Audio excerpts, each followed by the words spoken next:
İndi siz konfetin əlamətlərini sayın. Kim sayılır? Baltıdır. Baltıdır.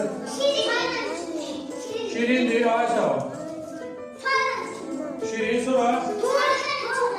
Yaxşı, indi mən bir şey yazıram. Biber. Ayşə, acıdır. Yaxşı, biber hansı rəngdə olur? Rəngi də yazılır. Ayşə, qırmızıdır. Qırmızı. Sonra, eşinirsiniz bəni? Mən buna bir söz yazıram. Qəhrəman bu sözün əlamətlərini sizə deyəcəksiniz, o sözün hansı söz olduğunu tapacaqsınız. Yaxşı?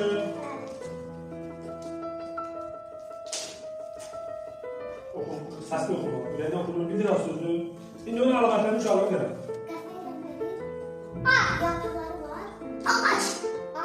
Ağac, ayşə. Yarpaqları var demək. Demək, yaşıl, rənglərli bilən, gündüz olur, zeyli olur, bu konuları. Əlamətlərini sayın. Yaxşı?